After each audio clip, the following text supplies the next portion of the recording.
Hello, everyone, and welcome to the Abbey Research YouTube channel and our coverage of the Netflix biggest show of all time, Bridgerton. I am Dr. Kristen. Fireworks everywhere. I'm Dr. Erin.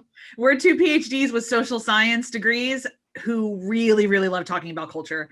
We talk about popular and lived culture in a variety of ways. We seek to educate around empathy and inclusivity by having conversations together in front of you and with you via the comments and some other work that we do about everything from systemic racism to the tropes of Bridgerton and how all of society is kind of telling the same story and how we work that out together.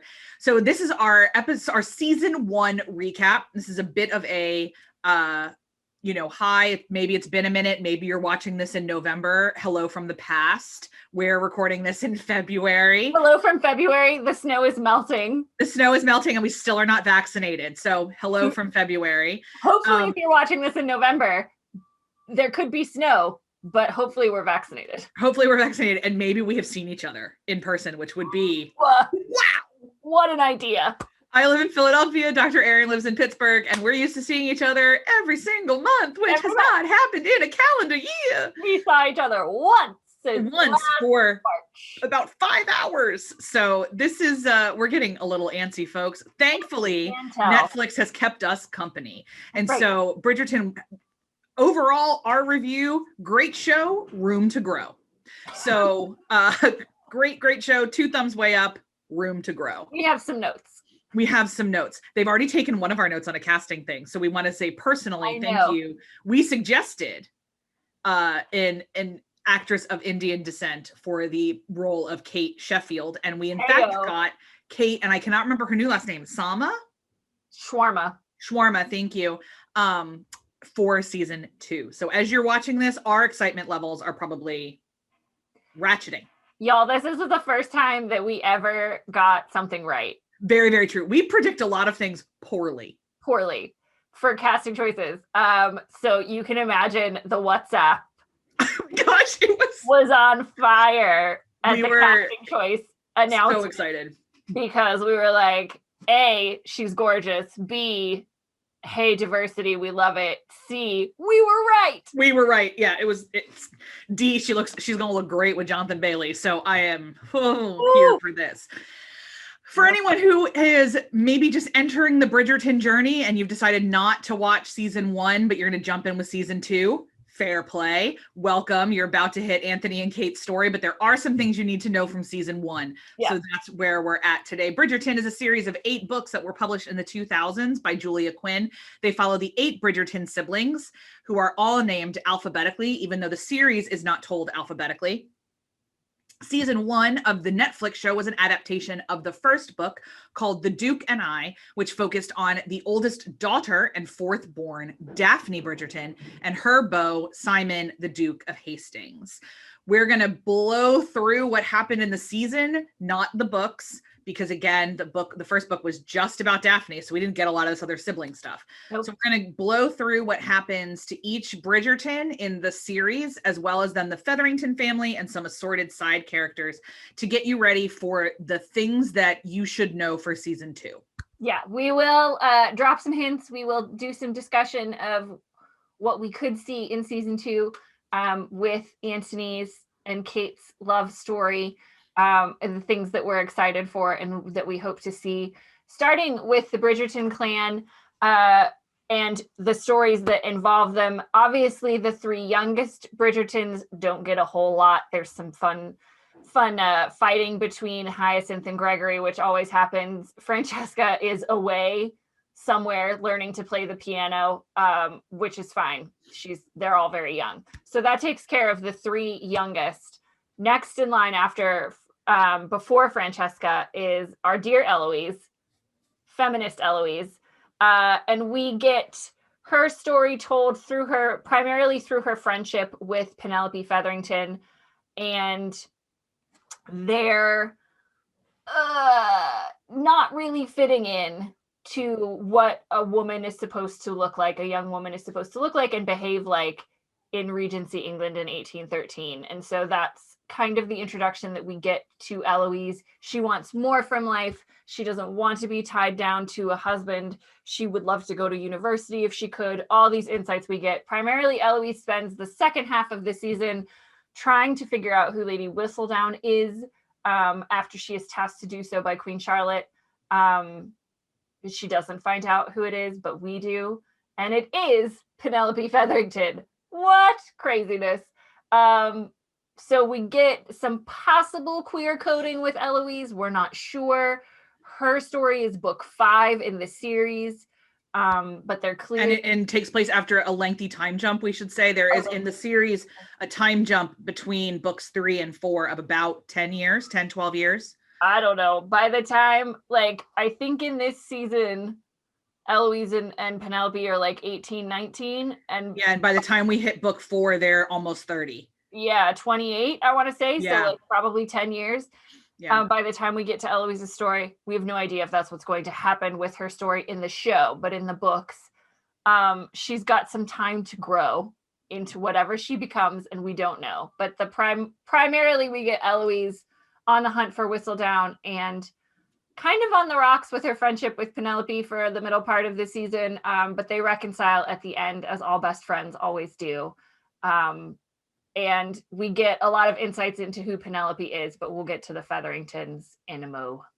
We're going to skip over Daphne for a minute because she's the bulk of the season. So we're going to move on to Colin Bridgerton, who is one of my favorite Bridgertons. If we're going to rank Bridgertons, I love him so much. One thing they left out of the book, from the book Colin, though, is that book Colin's always hungry. Yeah. And they didn't quite play that up as much as they could have. Like, I just feel like Luke Newton should have walked into every scene with something like with like a biscuit. With a biscuit. But anyway, so Colin's, I forgot that they excluded that. That is one of my favorite parts of Colin, is he is always hungry and always eating. Always hungry. And Penelope is always exasperated by it. And I love it. Anyway, Colin's big journey in the series entirely is that he is like one of the Bridgerton boys. Like, he is that Bridgerton son.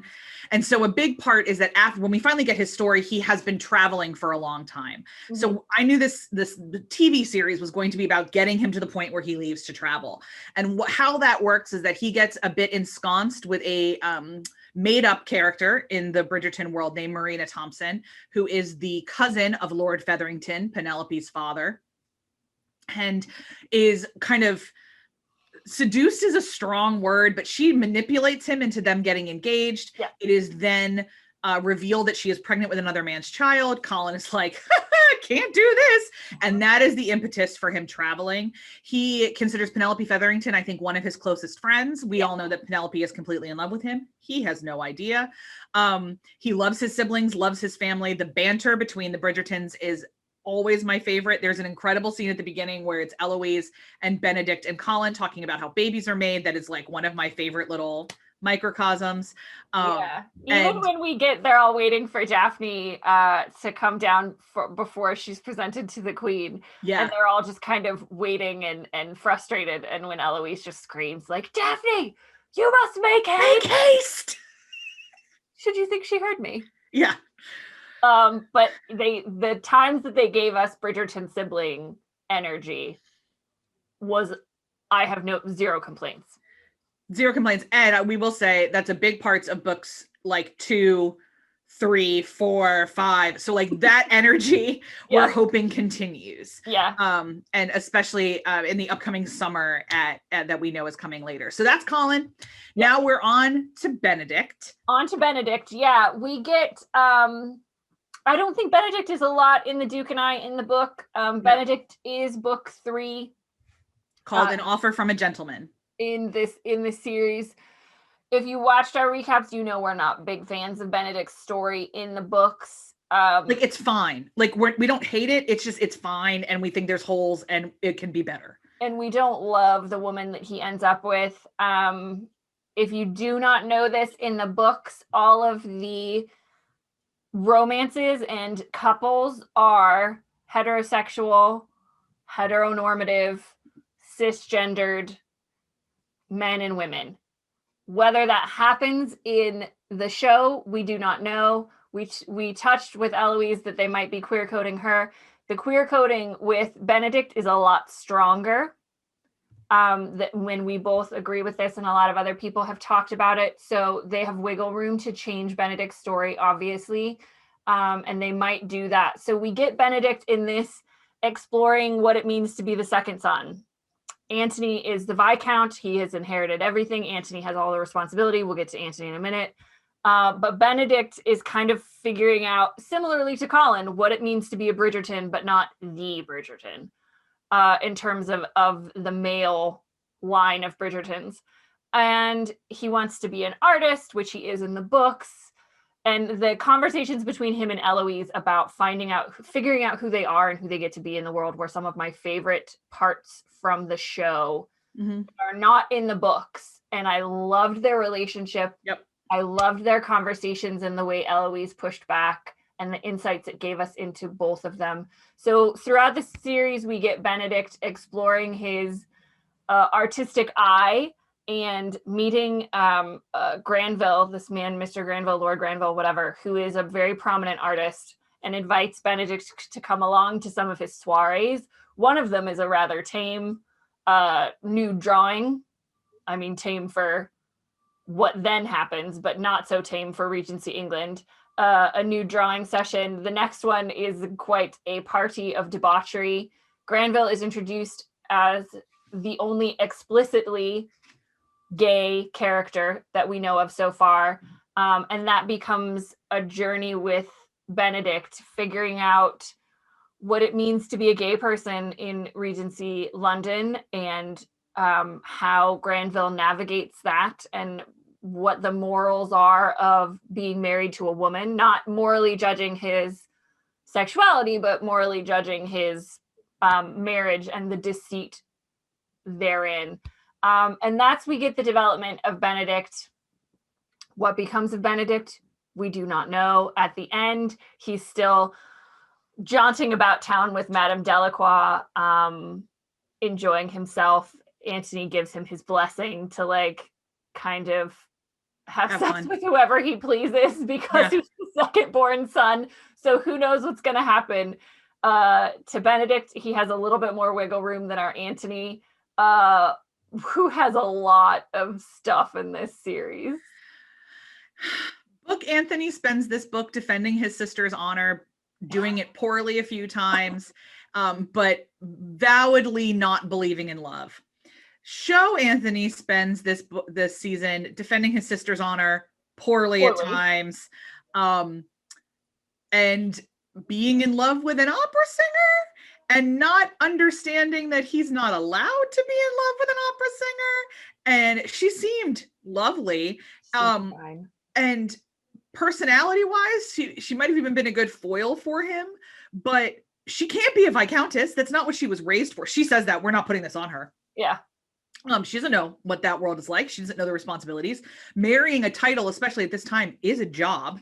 And it's not a job she's down for. Nope. And we spend a whole lot of this season doing a will they, won't they, that literally everyone who's ever picked up a romance novel knew they weren't. And so it felt like, to us as book readers, a giant waste of time. I have not heard from non-book readers that they particularly liked this story. They felt very bad for Sienna, and it set up Anthony in not a great light. So I'll be really interested to see how they redeem him, because he is the focus of season 2, he and his bride, Kate. And their story in the book is a marriage of convenience. Enemies to lovers, marriage of convenience. And so it'll be really interesting to see how that redemption arc happens when we have this particular baggage. He is in charge of finding Daphne's match. We spend the first 3 episodes him absolutely bungling that up. He then demands that and that is like, the fact that he was in charge of finding her a match is his job. When she is potentially compromised, it's his job to call out the person, even though dueling is illegal. It seems to be what everybody did. We even get a song about it in Hamilton. And everyone I know that has watched both things sang the 10 Duel Commandments through most of episode 4. And that process, his complications with his friend Simon being the one that Daphne becomes involved with. And I saw some commentary about like, man, they're at each other's throats a lot. Like, could they actually be friends? I actually think that shows that they're friends. I don't think that from what we understand of kind of the culture of Regency England, you weren't that outright antagonistic to enemies. You were a lot more passive aggressive and a lot more cunning.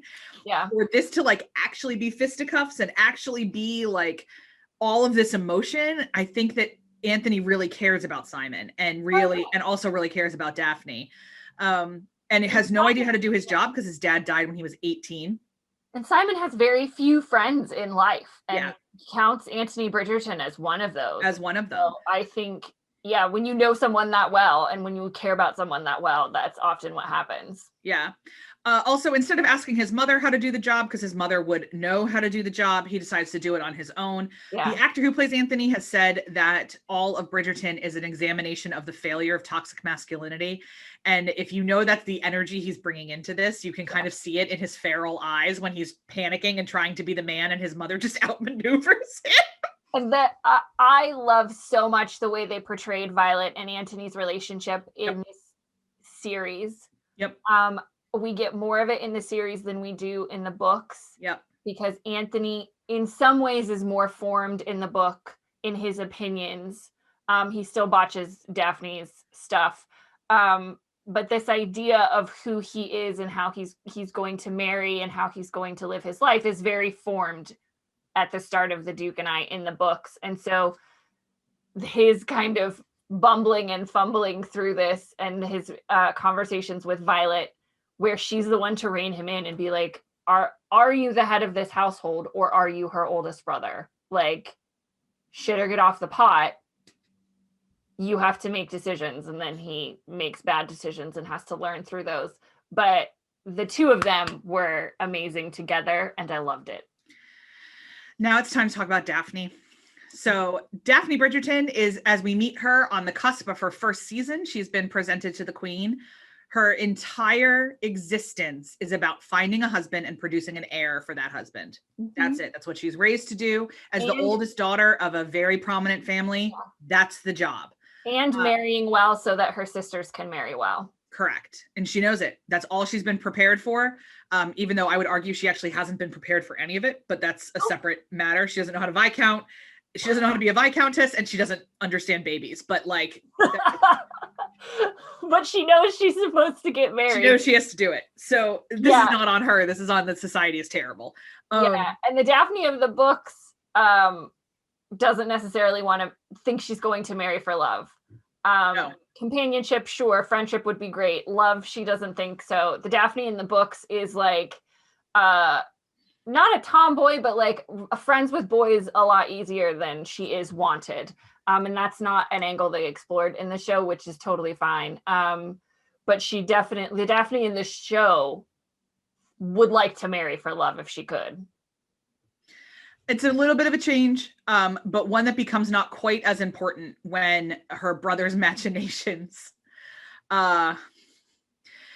So Anthony tries to set her up with this guy who's a total buffoon. We get a really, really fantastic example of the power of women through conversation and gossip in episode 2. Once that buffoon is dispensed with, we have some tension between Simon and a prince. But while the buffoon is happening, the true conceit of the story happens in that Simon has come back to London. No one really knows why, but all he's doing is getting his affairs in order and piecing out. His aunt / guardian / mother figure is throwing a ball, and he's like, well, I'm leaving. And she's like, your rejection is declined. Her name is Lady Danbury. She's one of the best characters in this show. She's in the books, in the show, whatever. And at the ball, Daphne inadvertently insults him, and then he falls in love with her, which is a major trope in romance, that the men love the women who are mean to them. Yeah. But it's usually really what it is the women who are not impressed by their titles. Yeah. And Daphne Bridgerton has no time for the fact that he is a duke, does not care. Yeah. So this sets up kind of a tenuous relationship for a little while. And then when the buffoon is accosting Daphne in the garden, Simon proposes that they enter a fake relationship. It will get the marriage-minded mamas off his back, and it will make her seem more appealing to all the other bachelors. All the other suitors.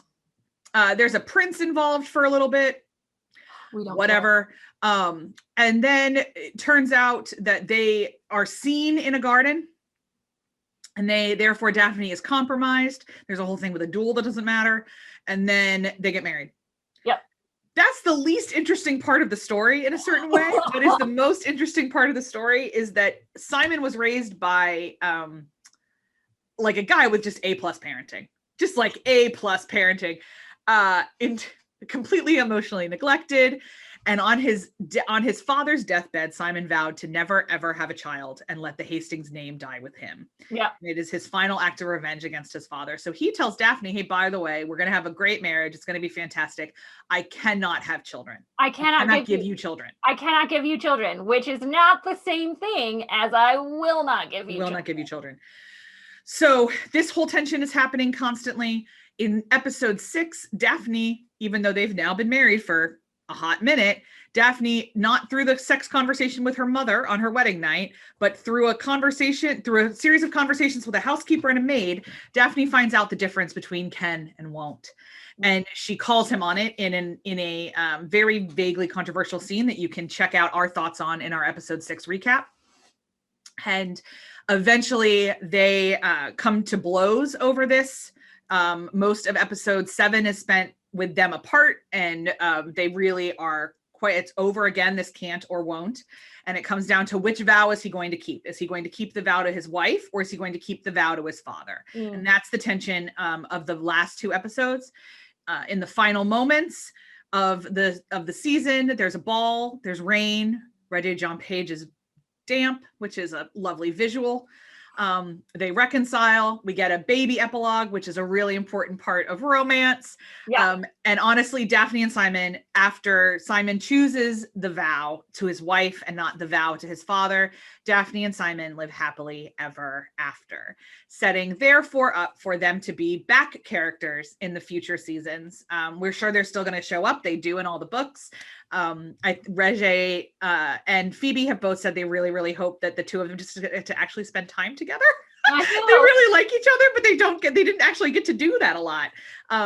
And so they're hoping to be in a lot of background scenes. Yeah. And that's going to be fascinating because that's actually their appropriate place. And now they get to be parents and they get to watch Anthony be an idiot. And I can't imagine a better life for the two of them. I'm so excited to see all of that get to happen. We do get Violet Bridgerton as the 9th Bridgerton in this show. Throughout the whole episodes or the whole series, she does both a great job and a not so great job being a mom, as is parenting. We talked about her relationship with Anthony. We talked about a little bit about her relationship with Daphne, but they really go into that. We get a little bit about her marriage and her love for her husband, Edmund, who died some years ago. I think 10 or 11 at this stage. I don't know. I can't remember how old Anthony is at this season. But I think the casting was perfect on her, and I'm super excited to see her shepherd this family moving forward. The other main family that we get in this show is the Featheringtons, aforementioned Penelope, who is the best friend of Eloise Bridgerton, her 2 sisters, Prudence and Philippa. Yep. There you go. And her mother, Portia. And their father, Lord Featherington, whom we never get his first name, which I saw a hilarious interview with Nicola Coughlan where she was like, I don't know my dad's name. He's just Lord Featherington. So we get a lot of drama with the Featheringtons as well. Portia is trying to get her 3 daughters married. She gets the interjection of Marina Thompson, who we talked about, and that whole storyline, some really fascinating juxtapositions between Portia and Marina, their understanding of what it means to be a pregnant, unwed woman, what it means to need to get married, all the back and forth between Portia trying to force her to get married to an old man because he's not going to care. Like, I loved all of that. Did it need to happen as much? Was Marina necessary? Probably not. But they did get some important conversations out of it. We don't get a lot from Prudence and Philippa. They're background characters in the show. They're background characters in the book. And, you know, they're only useful in their relationship to Penelope in the books. And so that's pretty much their relationship in the show as well. Lord Featherington is a terrible gambler who spends all their money, all their dowries, bets, loses it all again, wins it all, but bets with the wrong people and gets himself killed by the end of the season. He's well acted as a disinterested husband. He's a foil to Portia's kind of machinations, and he balances her fervent need to get her daughters married with his like indifference, so it works. And I think at the beginning of the series, what's interesting is they really paint him as the one that we should be rooting for, because like she's so crazy and like she's so nuts. And then as it goes along, it's like, oh, he has created the world in which she has to behave like this. Yeah, and this one of the biggest themes from this show, in this whole series, in almost all the relationships, is what is marriage in 1813, and can you know, how often do you get a happily ever after or a love match? You don't. And so all these humans are finding ways to navigate marriage that is a business contract in this world at this time in humanity. And Portia is very clearly in one of those. And at the end of the season, we get an interesting conversation with Marina, who decides to marry Philip Crane, her dead boyfriend's brother, and says, you know, how do you survive a loveless marriage? And Portia tells her, like, you find joy in other things. You have kids, you find a way to do it. And I love the complexity we get with Portia, because that's not what I was anticipating. That's not where I thought they were going with her when they started the series. So we will get to our final Featherington character, Penelope. We've already talked about her a little bit, but she is a big part of the books. So she was given a hefty weight. She is in the books Lady Whistledown. That does not get revealed until much later on in the books. So we were both surprised that we got the Lady Whistledown reveal so early. I think it's because they figured book readers wouldn't keep it secret for 4 years. It's a hard secret to keep. Yeah, that is a hard secret to keep. We know important things about Penelope. She's best friends with Eloise. She loves Colin Bridgerton. She is in the books described as about 30 pounds too heavy for what is considered desirable. If you want a more in-depth conversation about body shape and our thoughts and feelings about the way Penelope is handled, please watch our body shape diversity video, which we will link to. Dr. Kristen has a lot of thoughts and feelings, and she does an excellent job articulating the issues with body shapes and romance that exist in the world. But that is our Penelope. We love her to bits and pieces. She's legit one of our favorite characters. She's very smart. She's a writer, which we identify with both very much. And we didn't talk about Will. Do you want to talk about Will? He's your baby. Yeah, so there's 3 other side characters really quick. We talked a little bit about the opera singer that Anthony's with, that's Sienna. Then we have Madame Delacroix, who is a character in the books, but not like a character the way they've made her. And I really, really love the trope of the fake French modiste is a very big trope, and that's what happens here. It's very obviously that Madame Delacroix is from Yorkshire. I'm pretty sure. But it's amazing. I love it. And then the third one is Will. And Will is Simon's best friend, ostensibly, and is a boxer. And Will giving Simon a whole lot of crap all the time is one of my favorite things. Will's wife is amazing. I love her. Theirs is the marriage that Simon experiences as an actual marriage, and as an actual, like, this is what humans can look like. Not my father, not, all this kind of other stuff. Will gets caught up in Lord Featherington's machinations at the end, which is really annoying. But Will, as I'm really glad we got to spend the time with Will that we did. I wish we could have more time with Will. I doubt we will. But I really, really enjoyed him. Yeah. And I think overall, there's a couple themes of the series. We did videos on them. Dr. Aaron already mentioned the body shape one. We also did a romance one, and we did one on the diversity conversation. And how they proclaimed themselves as Bridgerton as valuing diverse casting, and kind of the limitations that we think happened within that declaration and the execution of that declaration.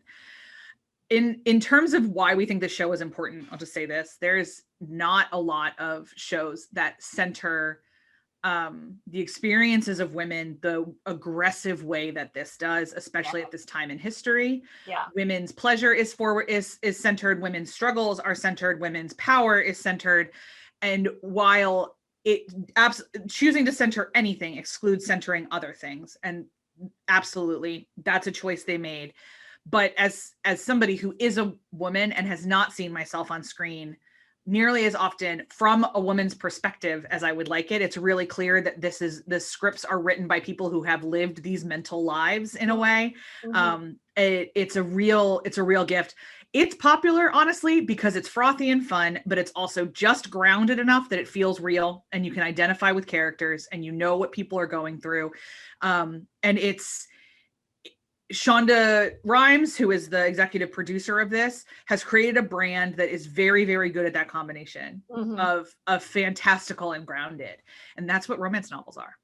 They're fantasies with corsets and not dragons that are still grounded in humanity. And we loved it. And I think,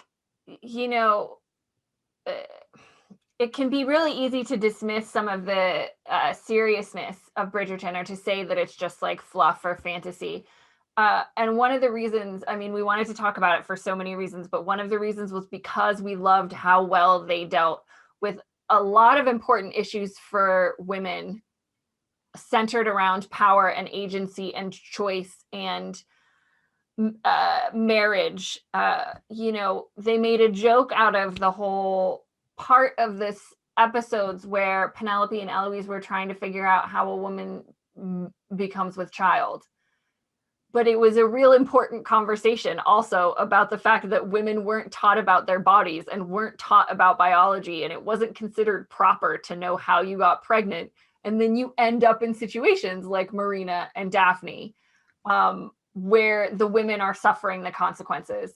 So I think for me, that was the thing that it balanced the fluff and the celebration of love that inevitably happened throughout. The diverse casting, which we loved and thought they could do more with and are excited to see what they do more with. Seeing a mixed race couple in love throughout the whole thing is no small potatoes. And so they did a lot of things really well. There's room to grow. And season 2, as was often hinted in this entire series and confirmed by Lady Whistledown herself, as soon as they announced season 2, is going to be about our dear Anthony Bridgerton and finding his love, presumably set at least in part, if not all, at Aubrey Hall, which is the Bridgertons' family estate in the country. We will get outdoor sports and games. We might perhaps get a bee sting and some making out in a garden. I hope. The way these two get together is bonkers in the book, and one of my favorite romance bonkers moments. We'll hold that together to see if that's how they do it in the season. But if they do, don't you worry. Sometime on Christmas Day or whenever this drops, you will hear Dr. Erin and I screaming. You will hear the shriek of joy that they keep it, because it's just ridiculous enough. And I think, for all the serious conversations they did have well and they didn't have well, they also leaned into the ridiculousness of this world, and that's what made it so fun. It's certainly what we hope happens in season 2.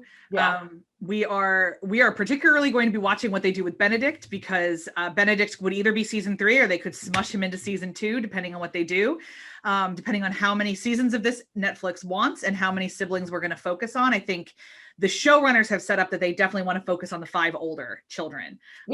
And how they're going to do that and how much time Netflix gives them to do that will be fascinating. And I think we'll see more in season 2, kind of what that looks like now that Netflix has made all of the money on this show. And hopefully we'll spend some of it to give us more of Bridgerton. Shonda properties last a long time. Yeah. At times. Honestly, Grey's Anatomy will never go off the air. Grey's is on its 45th season or something. How to Get Away with Murder was 5. Scandal was 5, but it was at 4 more than it needed to be. What was the other one that I didn't know? For the People. For the People, For the People, that one that Regé was on. Yeah. But that didn't work. And then there was one called Off the Map that Martin Henderson was on, who's on Virgin River now. And that was short-lived, but I loved that one about doctors in the jungle. I liked that one. I love Martin Henderson.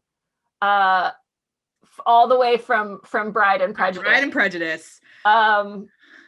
Such a good Will Darcy, but also I love Virgin River.